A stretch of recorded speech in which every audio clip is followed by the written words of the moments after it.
Welcome to Feeling Asian, a podcast where two Asians talk about their feelings. I'm Young Mi Mayer. And I'm Brian Park. And we have, as always, the best of the best, Asian cream of the crop. Asian excellence on the show, joining us this week. You already know who's joining us, but we haven't formally introduced them yet. We're going to introduce them. But before we introduce them, like always, we're going to give a little Patreon shout out to the wonderful people who are donating to our Patreon. Yes. And if you haven't done so, you can donate to our Patreon at patreon.com/feelingasian. Why not? Why not? If you like the podcast, support us, shop local, help us get out of this deep financial burden of Asa Akira's Fleshlight. Okay, yeah, I swear to God, I think we made enough money now, Brian. I think I think we did it. We made No, 160. we haven't. Oh, okay, yeah, okay, you're right. Shh, please. Yeah. Also, I just want to say that I really did something embarrassing before the Patreon shoutouts. It was my birthday last week, and I put my Venmo handle in. And I just want to thank everybody who donated money. Thank you so much. I know it's like, it was embarrassing, and I was like, I try to like justify it and put these reasons and stuff, but I was like, I just would like a little money. I'm always, times are tough. Get that bag. It's not, but I feel like a scammer kind of. But then thank you so much for everyone that donated. And I'm just gonna say, if you did give me money for my birthday, let me know if it's your birthday, and I will return your money. Yes. Why don't we just live like the GoFundMe economy? Let's just help each other out. That's the true Asian way. Is just you I pay for your dinner, you pay for my dinner. I give you money on your birthday, you give me money on my birthday. Let it be known, if you gave me money for my birthday, if it's your birthday, Venmo request me and I will come through. Let it be known.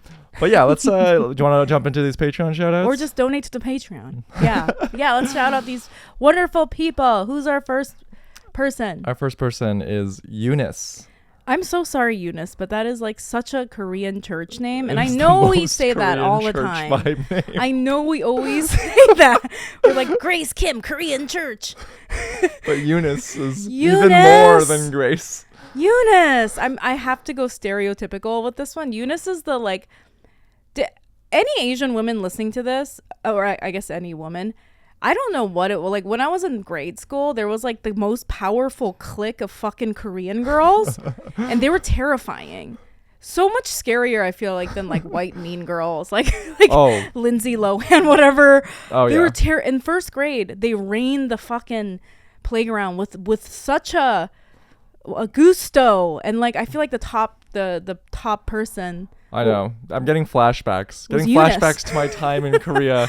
Right? These girls would always like smoke cigarettes behind the building. And they were in first grade. And if you breathe within 100-yard radius of them, they'll be like, "Ya, 뭘 봐." That's so scary. That's a totally different kind. That's a sexy middle school. I'm not, without shame, I follow some of these like gangpe high school Korean girls in Korea. And they're all like super hot. And they're all like make videos about like, they look like they're gonna beat me up. I love them. Oh, but like in the first grade, do you remember like they would be like these Korean girl cliques, and they would have so many intense rules.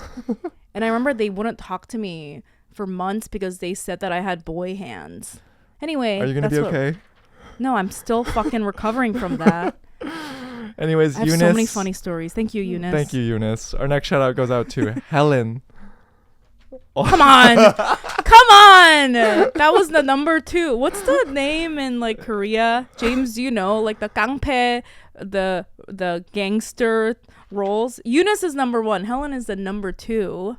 Number 2. Enforcing the law. Esther is number 3. Yeah. and then, Grace is number 4. Yeah. And then Young Mi is not allowed in the group because of her boy hands. Man. Well, Helen.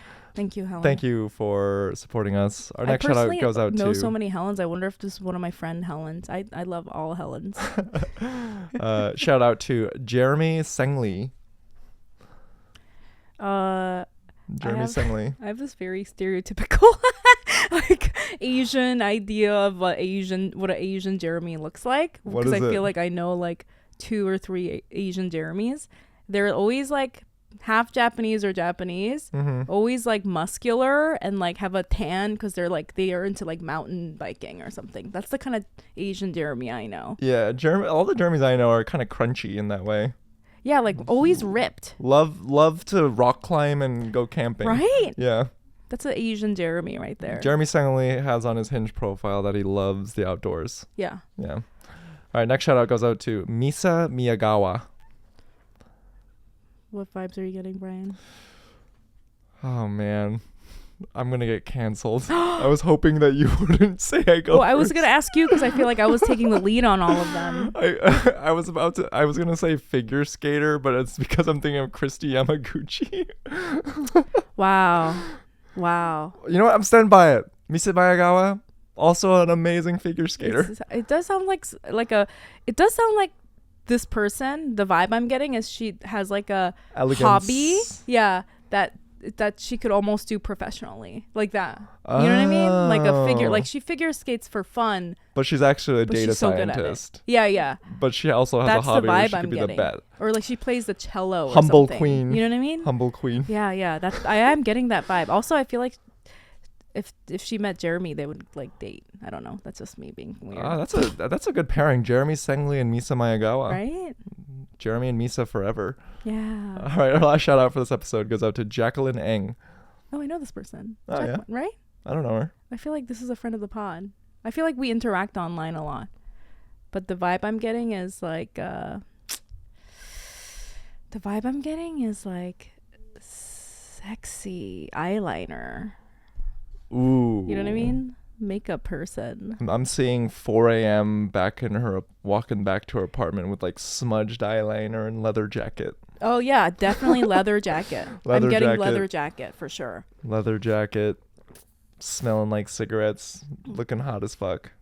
Sometimes the cigarette smells real good. I don't know. I think it's like a childhood thing because I remember like my parents smoking. You know, that lingering cigarette smell. Yeah, cigarettes do smell good. I don't know. I've said this before. Perfume mixed with perfume, it smells pretty sexy. I do like smoky, like tobacco-y leather scents. Yeah. Not smoky breath though, right? No. Okay. We don't stand smoky breath on Feeling Asian. Well, anyways, thank you all for donating, and once again, if you like the podcast, check out our Patreon at patreon.com/feelingasian. Yeah, we're shamelessly asking for money because we're working on our shame. Yes. And Youngmi, do you want to introduce our wonderful guest this week? Yeah, without further ado, everyone, our wonderful guest this week is a food content creator and just all around amazing human being person that somebody that I felt like I loved immediately before I even met them. Please give us your ears for James Park. Hello. Wow, that's a horrible way to enter the room. Oh my god, I don't know what that was, but hello. Wow. James, were you just sitting there just waiting, just sitting on that? Oh wow. I don't know what my voice is doing right now. That was just like 3 different pitches of like hello, and that just explains everything you need to know about who I am. So there you go. Wow. That was so fun. Oh my god. It was like a split second where I was like, oh, we're just gonna go with it, act normal. You're like, oh hello. It was like Okay, I don't know how my voice like came through. Like, I don't want to know. I will probably not be able to listen to my voice, but I love it. Yeah, there you go. I'm glad it happens even to the best of us because wow, that was great. That's literally how I act, James. Any acting scene I'm in, I'm just like, all right, wait for my line. Hello there. I have one line in 33 minutes. I better not fuck it up. Hi. Oh my god. Yeah. Oh my God. So that's that. Well, it's so good to have you here. Yeah, thank you so much for having me. This is like kind of a dream come true. I feel like every good Asian is listening to this podcast, and we secretly low-key want to be a part of this podcast. So like just the fact that I am here chatting with you guys feels like I kind of made it in the Asian society. Wow. So that's how I feel. I wish we Actually. could... Wow. Wow. We're always Yes. we're always so flattered because I feel like we feel always like so flattered with all our guests that you even decided to be here. So thank you for saying that. I hope you guys know that you guys are kind of big deals. You guys, like the podcast, the influence that it has, like I genuinely just talk about this with my friends, and Oh.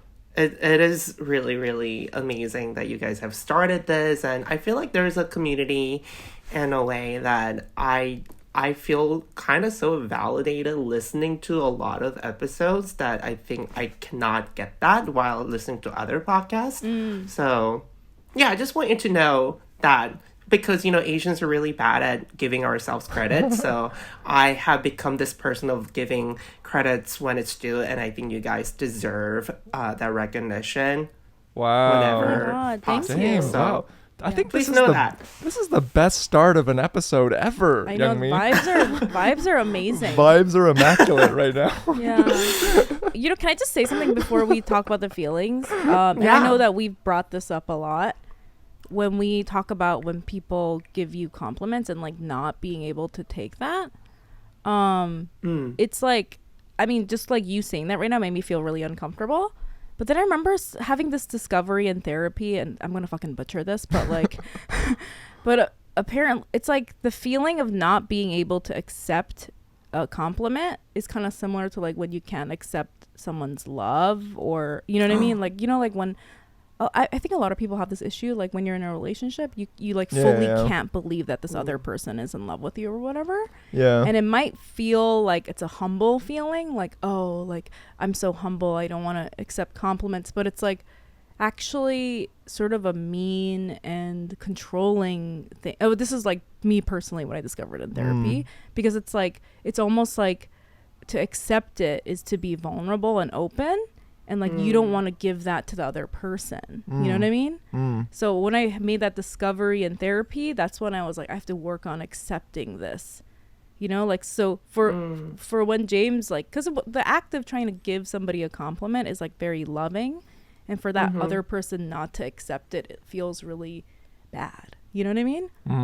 I'm just saying that because I want to say thank you, James, so much for saying that. And I accept your compliment. And I also feel the same way about you and your work. And I feel like it's very important. And it's, you know, it's definitely giving like a visibility to part of Asian culture, I think. For sure. Like, you know, I am so all about giving compliments, but like I also hate getting compliments. Yeah. So it's like I totally feel you when you say that like you feel uncomfortable about getting compliments, and like, you know, whether that's a compliment on like, I don't know, like my eating or like my appearance or anything. I don't think that I don't deserve it, but I just feel like I don't like that feeling of that, like someone is like recognizing me, even though I want other people to recognize me. I don't, it's like I want someone to love me, but when someone loves me, it's like, why are you loving me kind of a thing. Yeah. So You know, I think it's very shared experience, the fact that like Asians in general cannot really feel comfortable or like be proud or like sit on that moment of like, actually, thank you so much for that compliment, because it's hard for me to do that too. Yeah, and we're taught not to. But this is how my therapist said it, and can I just say it really quick before we start? Yes. She said, okay, so I'm a very giving person, and when I give something, so you might relate to this, James, like if you give somebody something, let's say like a physical gift, and you feel good, right? Imagine that person being like, no, and like throwing away your gift, like that would feel bad, right? Yeah. And so it's like when we don't accept compliments, that's like how we're making the other person feel. Because there's like a giving and receiving union that happens, that both of us feel like good that in exchange. That moment. And so I feel like that made it click to me. Like if someone's that's a good giving analogy. something, I should receive it openly, because that would make me feel bad if they didn't do that for me, right? Anyway, that's a great way to look around compliments, because I would love to, like, I get happier when I see other people like give reactions of like how happy they are, or like all of that. Right. So like that totally makes it. anyway. Well, James, we're so excited to have you on the podcast. But before we get into your feelings, Youngmi, how are you feeling? Well, I'm feeling really great. I'm really glad that we started off with that conversation. I just don't. Maybe I felt like I wanted to say that because I see a very similar personality in you, James. So I wanted to point that out. I had recently a depressive episode, and it's so hard for me to like see it. Sorry, I'm like, do I talk about my depression too much? but it's so hard for me to, I don't know why I like just can't see it when it's happening, because it happens all the time. And I'm fucking 37. Yeah. And, it was like around my birthday, which I think that's normal for people to get depressed around their birthday, because I'm going to die. I mean, eventually, but I'm getting one day closer to it. But it's just so hard for me to like point it out. And then I think I came out of it like literally this morning, and it was a very like stark difference. Yeah. And I was like, oh my God, that was a fucking depressive episode. Like, why didn't, Right. And so there was like, I don't know. I think it's getting easier to sort of point out. I think one thing that I'm trying to be better at is like when I'm feeling really depressed, it's extremely hard for me to do stuff. Yeah. And I know that everyone's like, the way out of it is to force yourself to do stuff, like go out for a walk and go grocery shopping and go exercise and do your work or whatever. But it's like, I feel like catatonic, like I can't do anything. Yeah. I just like am in bed and I'm like, I just can't do it. That's hard. It's a paradox of sorts. Yeah. Because when you're depressed, you don't want to do anything, but that's the thing you need to do to get out of it. And see, this is my question though. Yeah. Is it even worth trying to get out of it? Do you just have to ride it out? Because like this morning, it was almost like night and day. I woke up and I was like, oh, I'm fine. Like I'm gonna do my work and I'm gonna, wash, take a shower, and it's fine. And it was like a click, right? Right. So I guess my question is, I know that I guess depression affects people differently. Like for you, it seems like it's transient. Like it's a finite time. Yeah. But if you're someone where there is no end in sight, it feels like, I don't know, I don't think being catatonic would be beneficial to them, and just to be like stagnant, I think at times in my life it did feel like it was constant, but now it feels more like little periods of time. Right. So I guess something is happening that's like getting better. Yeah. Anyway, I'm just like coming out of the fog right now, and I'm back. I feel like, I mean, did you feel like just being around me for the last even I guess few weeks, did you feel like, I don't know, I just seem very like flat or something? Well, because we interact in like a very professional way. Yeah. The only times I notice it or I feel like something is up is when like the work output like rate might change, Well, because like Brian and I had to talk about the fact that I felt really bad about this. So the last few weeks when I was like really feeling depressed, and I was just like, that's, like the work that I was supposed to do for the podcast really suffered, because I was just like, I can't do this. You know what I mean? And yeah, and so then that was like something I noticed too, and I was just like, right. Yeah, but it's okay. All right. Well, thanks, Brian. I'm sorry. It's okay. Anyway, that's how I feel. I feel a lot better today, and I'm happy. I think, I guess this always happens around my birthday, and I just have to be better about anticipating it. But I don't know. Sometimes it feels a little hopeless with depression. It's like, even if I anticipated it, what would I do? How would I, right? I don't know. Send out a newsletter. Be like, hey, it's almost my birthday. Expect nothing from me for the next 2. I'm going to be crying, and I'm not going to leave my apartment. Maybe I can start doing that. I don't know. Anyway, I feel a lot better. Brian, how are you feeling? I like your bangs. Oh, thank you. Okay, so I am feeling this is somewhat connected to how you've been feeling and what you just described. So, listeners, Youngmi, we had this conversation yesterday. Yes. Well, no, it's like it was a constructive one, Yes. and this happens a lot in like creative partnerships where we'll do like check-ins and be like, all right, like what's working for us, what's not working for you, what's working for me, blah blah blah.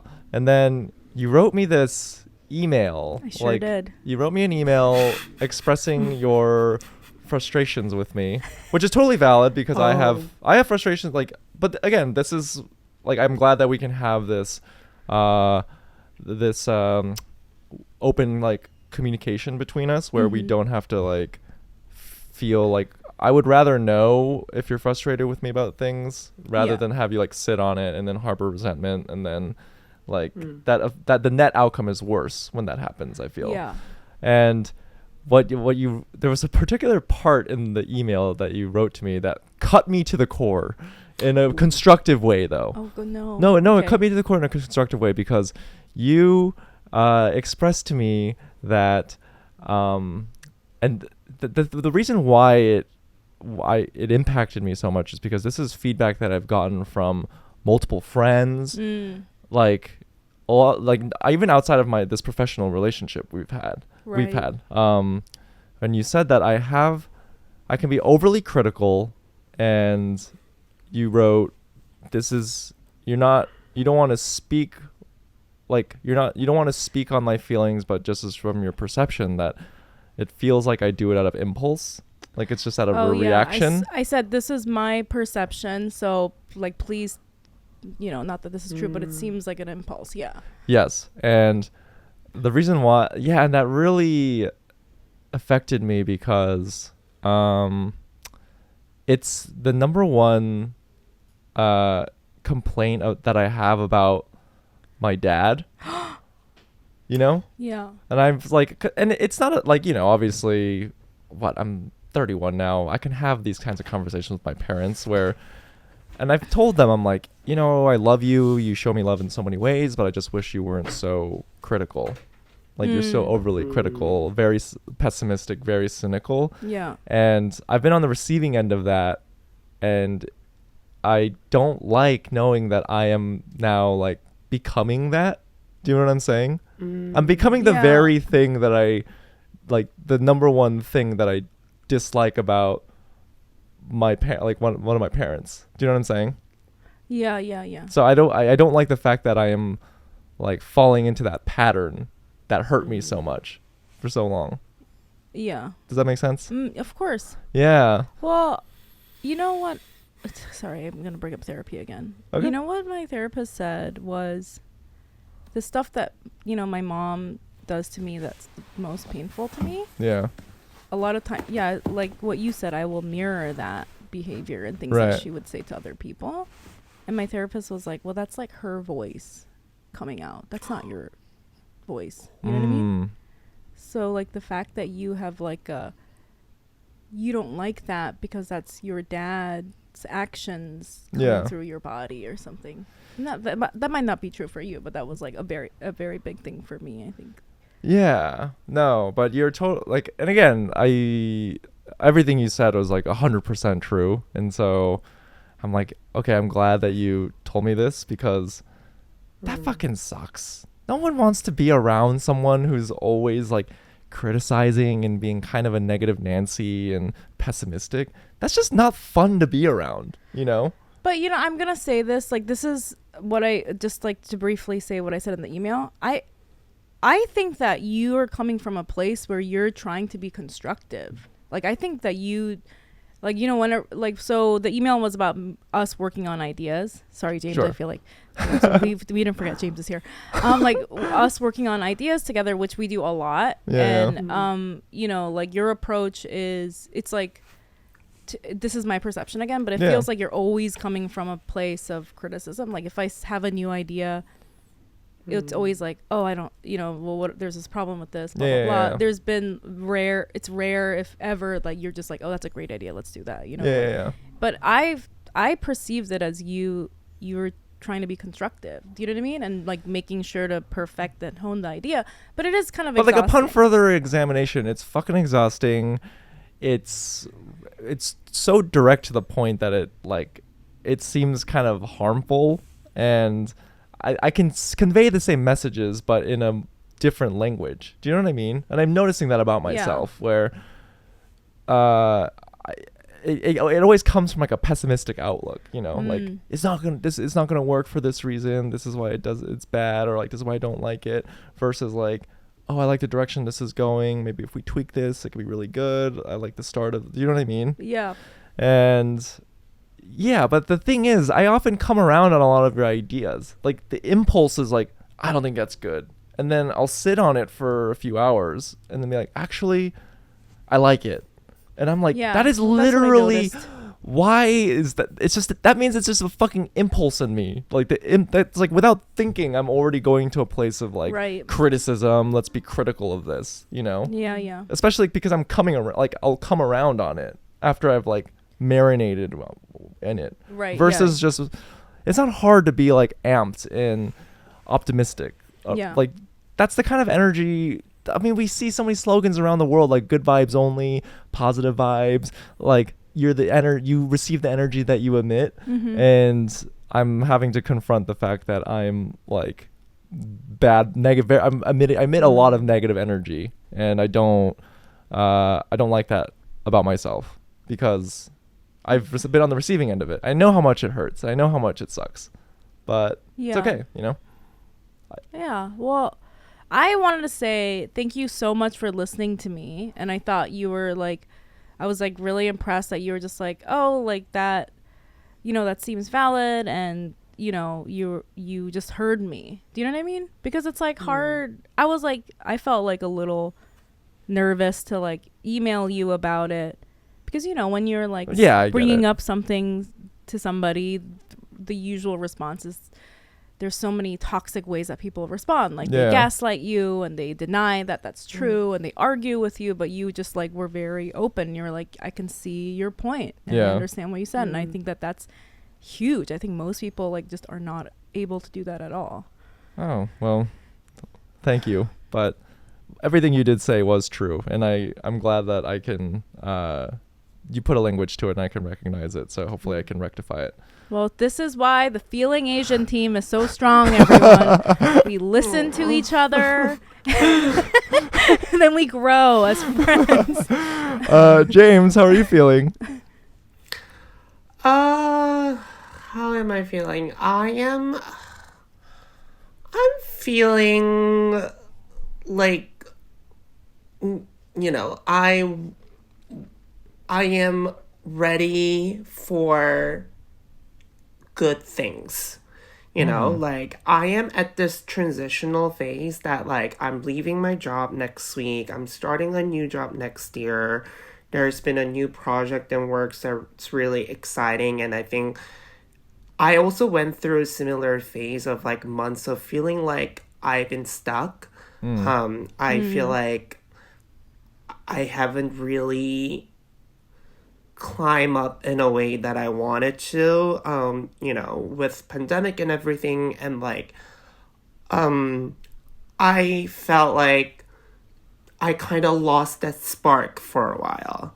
I felt like I lost that drive, and thankfully, a lot of good things have happened. But that also puts me like, am I gonna be okay? Like, I think there's like a programmatic mindset of like when good things happen, it's like, oh my god, like am I ready for it? Am I gonna be okay? Like can I do this well? Especially when so many new things are happening. So like I am talking to my friends with like a lot of excitement. I'm excited, but like I'm almost like projecting that so that I hear and I convince that, even though I'm fully not convinced. Like I need to hear myself saying that I'm excited for these opportunities. I Right. need to hear myself that I'm gonna be doing well. But internally, I'm also kind of freaking out about a lot of changes. Yeah. The self-doubt about like, did I sign up for something that I cannot do well? What if I'm not gonna do well? You know, like there's this constant like wave of like excitement and, you know, ready for the next chapter. I feel like moving in my life and such. Versus it's like, what are you doing? Like, is this okay? Like, are you doing okay? Are you doing well? Like, are you just faking so that like you are just kind of like convincing yourself that you are going to the right direction? So like, Yeah. so many things happen in such a short amount of time to me that like I think I'm still somewhat processing that.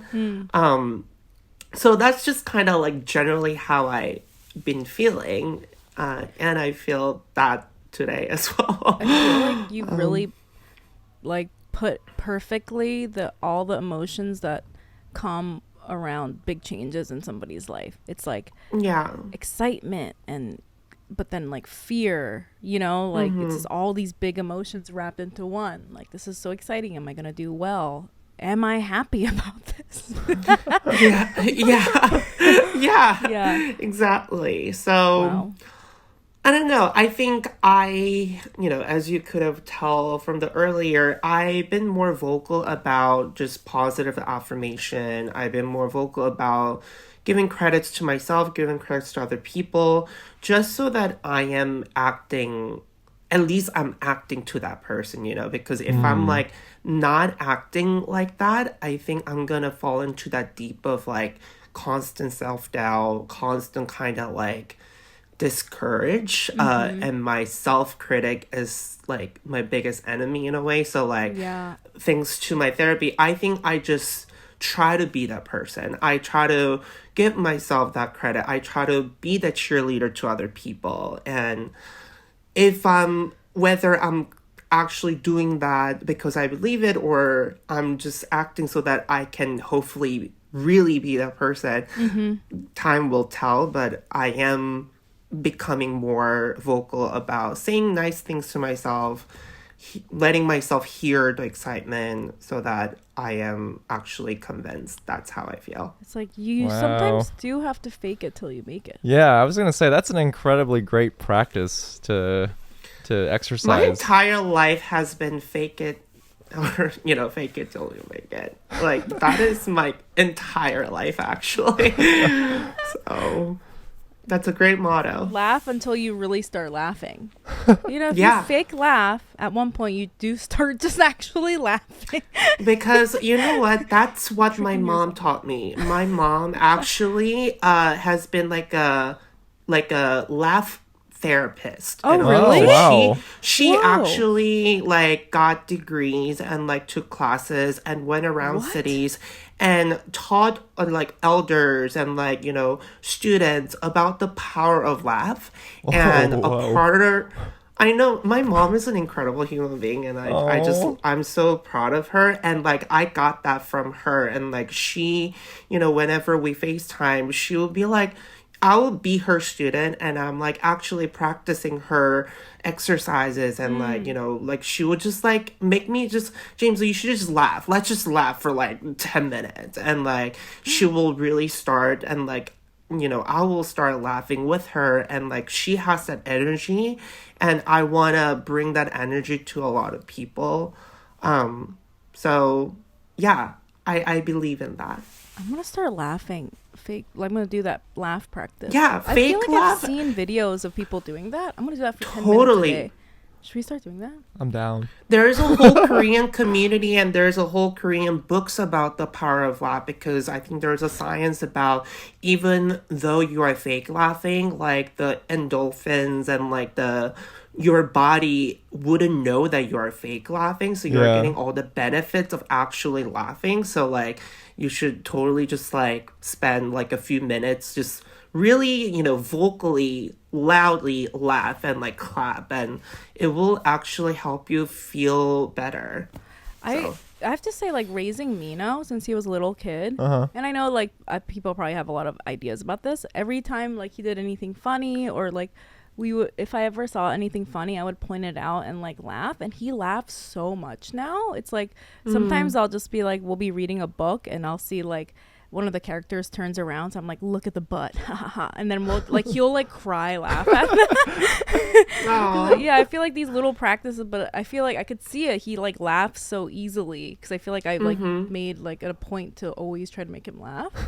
Yeah, I think that's such a good quality to have. I think that's gonna be very, very helpful for him in the future. Yeah, I really like that about him. It's funny. Oh. Every time I see a butt, I'm like, I make a point to point out the butt. I love that. Well, James, yeah, no, this is really interesting. I think it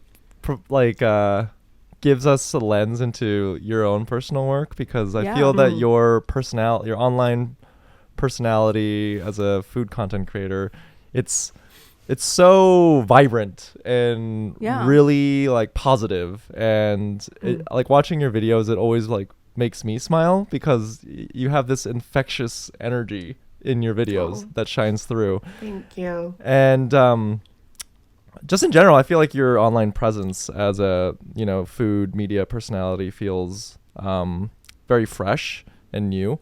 And Youngmi and I were talking and saying how like the most striking difference between you and other food content creators seems to be your understanding and open-mindedness when it comes to just like new emerging frontiers of internet food culture, like such as mukbang. And we wanted to ask you, like, can you give us a breakdown of what mukbang is and what's the culture around it, and what's your personal relationship to mukbang? Oh, yeah. I mean, I kind of feel like mukbang isn't really new anymore. It's kind of crazy that like mukbang has become a word. I'm pretty sure it's one of the new words that was like included in the like English dictionary now. Yeah. So the whole idea of like, so mukbang means like muk meaning like eating in Korean, and bang is a part of like 방송, so like the broadcasting. So this whole cultural phenomenon really started in Korea like 15, even like 2 decades ago or something, when like internet self-broadcasting became really popular in Korea. And and it became really, really popular when like some big eaters like would show off like, I can eat like 20 jjajangmyeon in like 10 minutes. It was very much more like like it's like a performative in a way, like a food challenge. People watch that because they're fascinated, but also, in Korea, a lot of people hate eating alone. And watching other people eat while they're eating is like, has been some sort of like, it's creating this feeling that like, you are not just like being sad and eating alone at the desk. So I think that's sort of what really became mukbang popular. And then there has been different kinds of a content from there. And like, I think Korea is a culture, they're so obsessed with food. I feel like Korea, compared to any other cultures as a nation, we can vocally say that like we all are obsessed with food one way or another. So like mukbang is like a way for Koreans, whether they're on a diet or whether they have a disease that they cannot eat or something like that, like it's their way of like feed their like enthusiasm and like their interest in food. So what I'm doing with my content, I don't really feel like it's like a full mukbang in a way, because like when I hear mukbang, I feel like you see this spread of food and I'm like, hi guys, like I'm gonna be eating this, and just like a 30-minute uncut version of like them eating. Right. Even though I've always wanted to do that, I just like haven't really gotten to that phase, I guess. But what I'm trying to show with my content is that little bits of like joy that I feel by eating delicious food. And I didn't know that people find that, encouraging. I didn't know that people were interested or became happy by watching me being happy. So it's kind of similar to the laughter thing, you know, like Yeah. I'm Oh, sharing wow. and putting What a things good out correlation. how happy I am because I'm eating this incredibly delicious food. And I am a very, very reactive person. You know, like I'm just full of reactions. And when Yeah. I eat, Youngmi, you and I like went out to eat. So like you can tell that I like roll my eyes and it's like Yeah, you can really I'm like that tell too. like how good the food is and Yeah. how excited I get. Yeah. And I think people find that funny and almost like intrigue them like, oh, that must be really good because he's acting like that, you know. So like I didn't know that that's how people felt, but like as They I started enjoy posting watching more you. about it, Yeah. and more people told me that. And even though I didn't believe that, I'm just gonna like, okay, I love making people feel happy and Yeah. I want people to feel like positive. Yeah. And if I can do that with my little short videos of me eating and cooking, I want to continue doing that. So Yeah, there's that's such a- kind of yeah. how I weave into that. Sorry. There's such a through line here, I feel like, with the you being a giving person, the laughter, and then you tying that to the mukbang thing. That I feel like that's such a through line in your personality. But I just want to touch on, I was like writing notes so I wouldn't forget all the stuff that I wanted Yeah. to say. I have lots of ideas about mukbang. Of course, it's like my favorite thing. I just want to touch on what you said. It isn't new. Yeah. And that's like, it's been around for a long time, but it's still not generally accepted in mainstream American food media, which is psycho because mukbang and mukbangers are some of the biggest YouTube sensations in the world. Yeah. Yeah. But like this whole like professional food journalism in America has no idea what it is, never talks about it because it's, you know, white run.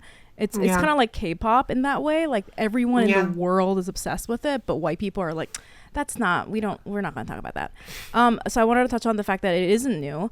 I also wanted to touch on the fact that so mukbang became popular after I moved to the States, and I'm fluent in Korean. But when you just said that mukbang is short for mukbangsong, that didn't even occur to me because every time an American or English speaker translates it, they say it's muk eating room because pang means room. Because what they're doing is they're putting so that word. incorrect. But see, this is the thing. Like, this is why I fucking hate when people that don't speak Korean. This is my Squid Game translation all over again. Because all Americans are like, mukbang means eating room. Like, you're eating in a room. And they're not What? understand. Because, like, in Korea, it's very common to take phrases and you take the first syllable of each Yeah. word and make it short, right? Like, I mean, that's why they learn mukbangsong. like Chinese characters like the hanja, Hanja? the hanmun. Yeah, because yeah. of, like, Yeah. And just the fact that it's actually mukbang is short for 방송, which means like station broadcasting, and Yeah. the fact that most non-Korean speakers things that it means room, I think is very important.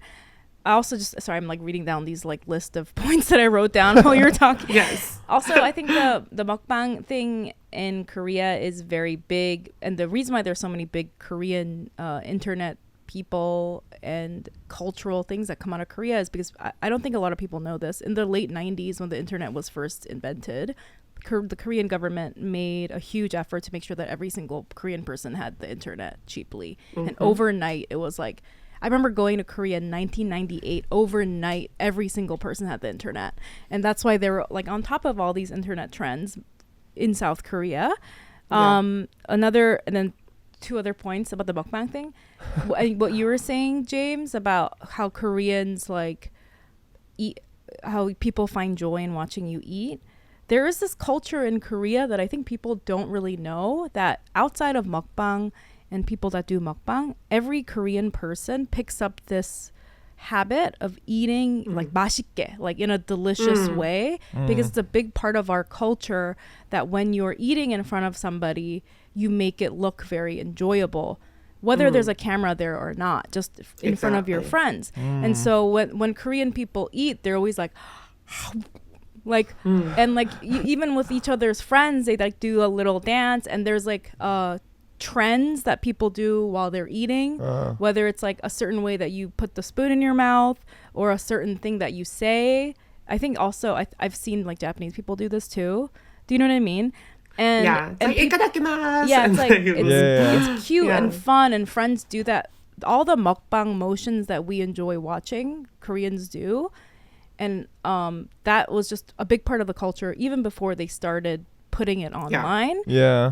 And so when I see other people outside of Korea pick up on those like mannerisms, I'm like, that I think that's very interesting. Yeah, that is a really interesting observation, because I mean, in Korean cuisine specifically, it's very communal because you have the shared dishes in the middle. Yeah. And I'm thinking like metal chopsticks. There's a lot of like sounds and like slurping sounds and like hands like going over the middle, so it's like a symphony of sorts. Like in the like I remember when I was a kid, it was like very not trendy, but like this very acceptable and fun for like your male friends to eat like one big rice like bite, you know, like 맛있다, and then like have a jjigae bite, and all men would do that because it was part of our culture, that it was a joke that everyone sort of had with each other, you know.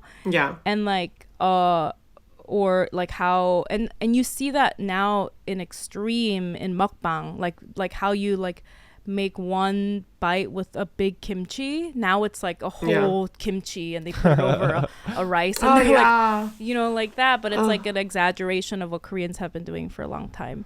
I just wanted to point that out. I feel like people, that's like the part that people miss, I think. I don't know.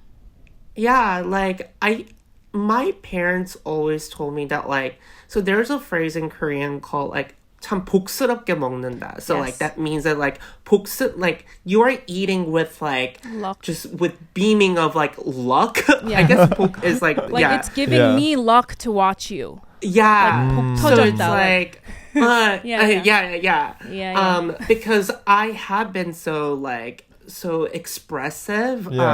Like when I have a sip of like jjigae, like I'm just like bringing this like all the sound, like the bottom of my heart. I'm like, oh, you know, like ajashi, and like. I feel like I have become like ajashi, especially when I'm eating like soup, and like when I'm like chasing with like a shot of soju, like I just can't help it but to make the sound. And I think those sounds actually excite other people to eat, like bring that appetite up, and like them seeing me enjoying and gulping and all of that, it's like no matter how hungry or not, it's like you want to take a bite of that. It makes and I love good. that I can evoke that feelings to other people. I just want to point out how it's like so weird that in a lot of Western cultures that's very frowned upon. Like it's all about being silent. I didn't know that. So like the whole like transition. It's like Western people, it's like it's so quiet and like and they think you know it's just rude. cling. Or they think it's uncivilized. Which is, I honestly think that's why mukbang hasn't really become mainstream, because there's this culture of the like you shouldn't open your mouth. Like, you know, like I think there's a lot of comments even when you're watching like American mukbangers. There are comments about like, oh my god, like you shouldn't open your mouth, like don't chew out. So like the things that get excited Korean people, that's what turn off European people or colonizer Western mindset. people. Yeah, it's like so the supremacy mindset being like, ew, you're so there's uncivilized. this feeling. Yeah. Exactly. There's no mutual love of like appreciation of something, you know, one that gets celebrated gets frowned upon in another culture. Leave us alone. Let us eat our food. So as a content creator like yourself, where you know you're very independent and you've amassed this following on your own, do you still feel that there is this clear divide between like mainstream food media and then like Instagram and YouTubers? Yeah, because I feel like the mainstream. So when we talk about mainstream food, I think we're generally talk about like food media and like, you know, recipe outlets and like places like that. They always like treat, in my opinion, like food content creator as like not a part of their industry. It feels like the mainstream food world only considers chefs and like, you know, they consider tastemakers. This is like highly just from my opinion, so like I don't want anyone to like comment on it like, oh my god, that's wrong. But like from what I see, I don't think like internet, you know, food content creators, who there are so many talented people out there, they don't really get the respect or inclusion like chefs do. And I think there's always this like tension of like, oh, chefs are like, better, and then you're just like making food for internet, versus like I am running a kitchen that serves like 300 people per night. And like I know that it's a very different industry, but like the amount, I think at the end of the day, like people enjoying a really, really delicious meal at a restaurant, I think that happy feeling is same as like if someone were to like cook along with this internet person, or like just watch someone to, like Yeah. think the end result of the receiver's perspective, I think it's pretty similar. Yeah, absolutely. So there's definitely a division there, but I don't know whether the mainstream places will consider the whole culture of like food, cooking, YouTubers, internet, those people as a part of the industry. They almost look at it, they Yeah. almost like fetishize, in my opinion. It's like, oh, mukbang people, mukbang star, TikTok star, this TikTok chef, like, why do we have to separate that?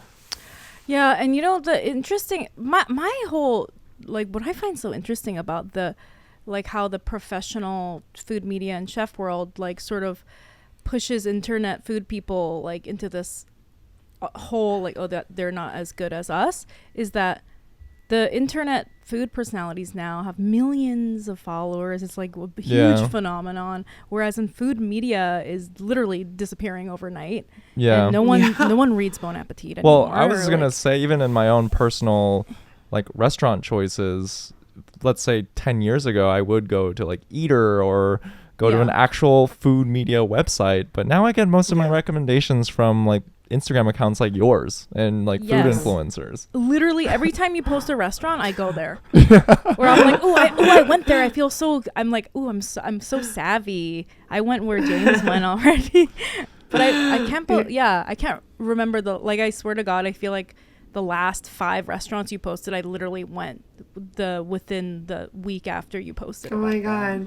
And I make sure that those are good, like I didn't, I trust I you. wouldn't really post anything that I just feel like, okay, like that's fine, but also it's like, there's so many just like okay restaurants at the same time. It's kind of hard for me to like feel that every single time that I'm out eating.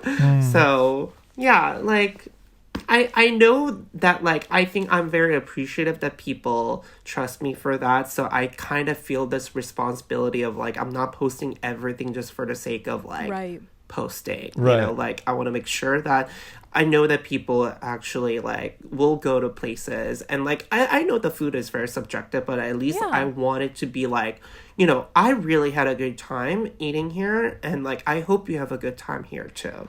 It is subjective, but if they have the same taste as you, then they can trust you. And I think there's something inherently flawed by like somebody that's in the food industry going somewhere to a restaurant to recommend it, because obviously they're getting better treatment. They're going there because they have to do it for work. It's not like they're doing it because they really like the restaurant. So yeah, it makes sense. That makes more.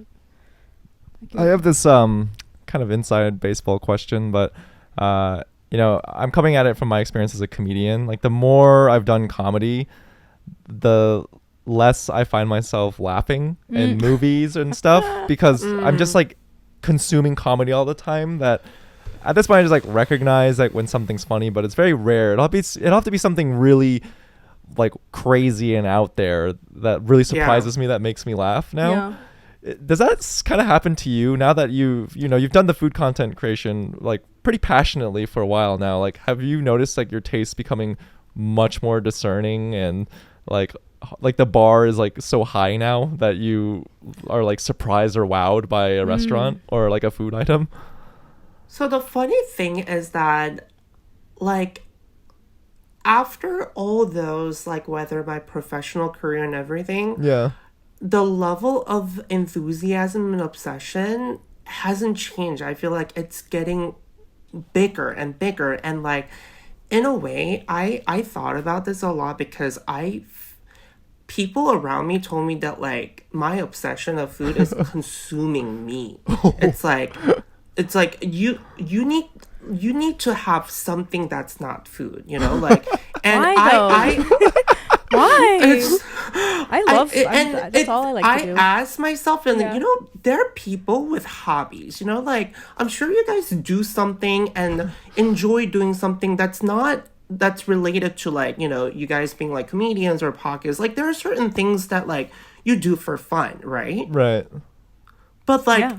I don't have the separation of like work and fun and hobby, and it's like everything feels so like connected, and Wait, I don't. I'm questioning do things myself. for fun either. I just like when you said that, I was like, yeah, no. Yeah, right. It's like what am I doing? Like what I don't like. Am I so just one dimensional that like food is all I watch and care and feed myself into? But that's like that's the dream, right? It's like the dream is like your work is your passion. And so, well, what's that stupid corny saying? Like if you do what you love, you never work a day in your life.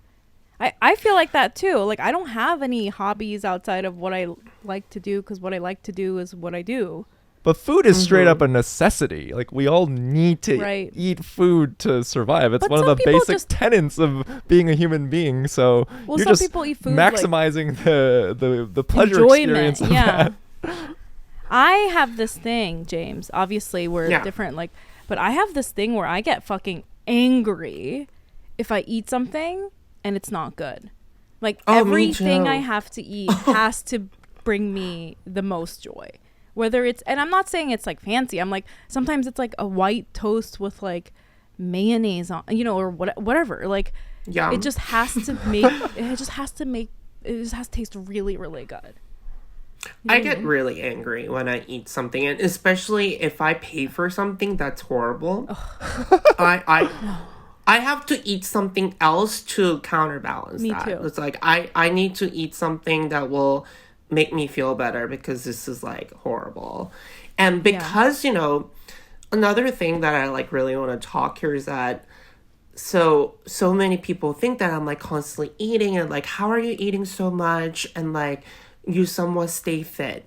And I feel like everyone, probably mukbangers, will be questioned that in a way. Yeah. And you know, I was very, very skinny in my early 20s, and like I ate so much. Everyone was like, oh my god, like of course you can eat that much because your metabolism high when you're young, blah blah blah. Right. And because I'm like, I somehow created this like image of like, hi, I'm this guy who's somewhat petite, but I'm eating a lot with my large mouth. Like that somehow has become like my image and persona. So like as I get age, obviously like, you know, I'm gaining weight. I'm not really working out. So like I can see that my body is changing, and like that is really destroying my relationship with my body because like I love food so much, and like I want to eat this all the time, but as a result, like, you know, I feel like I'm gaining weight, but also in order to like release the stress, I have to eat. So I'm watching other people eating, but like I'm also like thinking about, oh my god,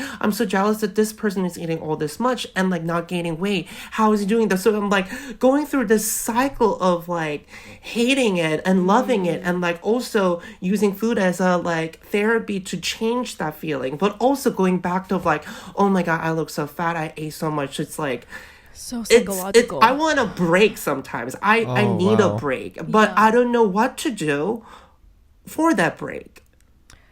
I mean, know? if you're like I feel like probably so many mukbang people and food content creators go through what you just described. It's just food Yeah. is so psychological, Yeah. So psychological. and a lot of people have, you know, like this love-hate relationship to it.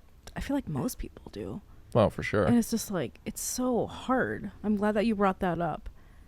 Yeah, and I know that people say it as a compliment when they first meet me. I'm like, oh my god, you're like so skinny, or oh my god, or you look fit, or they make comments about my appearance, and you know, us Asian just kind of being super hard on our appearances. Yeah. On top of that, it's like, oh my god, does that mean that I cannot gain weight? Like, does that mean that I shouldn't gain weight? How am I gonna hide the fact that I gain weight? And Yeah. do I continuously have to like stay skinny for people to be intrigued in my mukbang?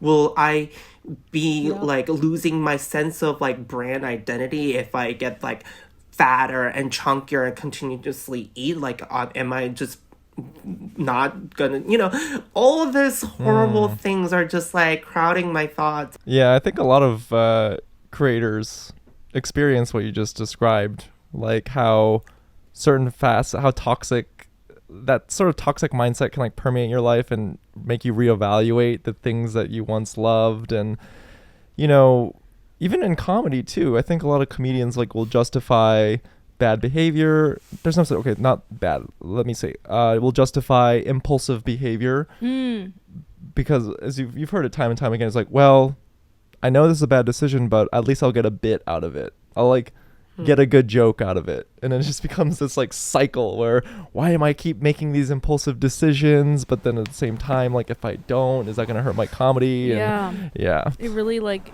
influences your behavior. Oh.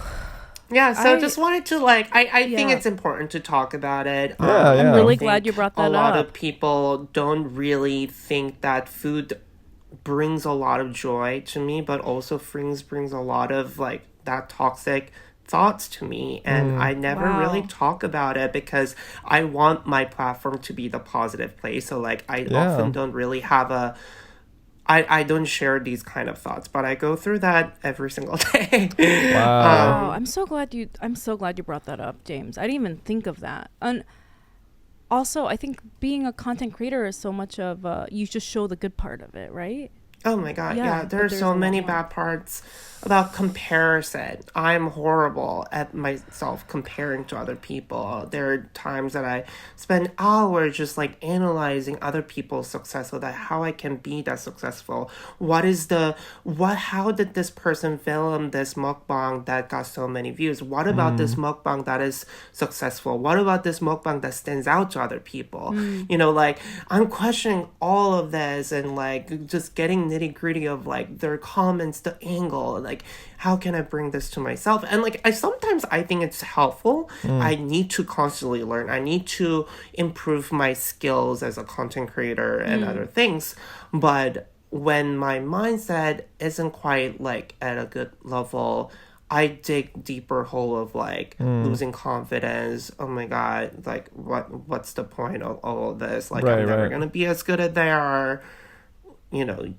So you dig yourself out by also eating something good. So that's that. Wow. Psychology of food. The psychology of food. And I went through periods of like, if I don't take a picture of like what I'm eating, I would feel anxious. And I didn't know why I felt anxious. So it's like, I had to work so much with my therapist about not doing that, not making everything into work. You don't need to do that, like you can just have fun and eat with friends without having to make everything into content. And like that is I'm also saying that to myself. And yesterday I did it, and like my friend was like shocked that like, oh my god, you're not taking pictures. I was like, I'm today I'm just not gonna do it. When I make something and it looks nice and I'm like, I don't take a picture, I'm like, no. I know. It's like I lost what an a opportunity. waste of my Like, Youngmi, do you get anxious when you don't tweet or make a TikTok for like a period of time? I do. Yep. I do definitely feel, or sometimes, I do like a lot of carousels on Instagram where I just get my jokes together from a few days. If I don't do that, I do get very anxious. Yeah. Yeah. Well, okay, we're running out of time, so we're just gonna go to our last and final question for you, James. And we asked this of all our guests. What is something that you're proud of? Oh, I am proud that I still live in America doing things that I love. Wow. Honestly. Okay. Yeah. I am proud that I'm still living here, and I'm proud that I am making people happy. No. And Yeah. so you said you're from Korea originally? Yeah. Okay. And is that, I'm assuming like because of visa purposes, there's like a constant challenge of like having to stay in Oh my America? God. There were multiple times that I was told that I would never be able to come back to America. Oh, Wow. Like, literally. Not because of my control. So, like, I've been here since I was 13 as an international student. Yeah. So, you know, being apart from your family at that age is hard. Yeah, And also, yeah. like, not really knowing the visa and immigration system and, like, being an international student without your family, you know, there's been a lot of ups and downs. And, like, there was a time that like the embassy basically told me that I've been coming to America illegally for the past 4 years. So like they immediately rejected that I would never be able to come back to America, right? Like a week before my flight to come back to America to start college. So like I'm still traumatized by that. There was a time that like I kind of like crossed the border to Canada without thinking that I needed all the immigration documents, and when I came back, like the immigration officer told me that I will go to jail, all of that. So like there's been so many immigrational related challenges. So Yeah. like looking back, I am proud that I'm still living here. I'm proud that I'm still doing what I love, and I'm proud that I still have a life in America despite all those challenges, doubts, troubles that came throughout my life here. So The immigration issues, and I know a lot, I feel like we haven't really touched on this, but I know that so many of our listeners who, a lot of them who are born here or have been here as long as James, struggle with this issue. And it's a terrifying, constant fear. And, that's like such a shame. And I'm so sorry to hear that, but I'm also very happy for you that you are, getting to be where you want to be and doing what you want to do. Yeah. So inspiring. I think you should be so proud because, I have friends who have dealt with similar immigration issues, and their dream is just to get any job that will sponsor a visa. Like forget about whether you're passionate about it, but you're thriving in America on your own terms and doing something that you're so enraptured with, and I think it's really inspiring. yeah. But it is a constant horrible feeling, I think. I know so many people who struggle with it. Just, it's like how you feel like I rent, and it's every month I'm like, I'm not gonna make it this month. Like, it's scary. It's like, what am I gonna do?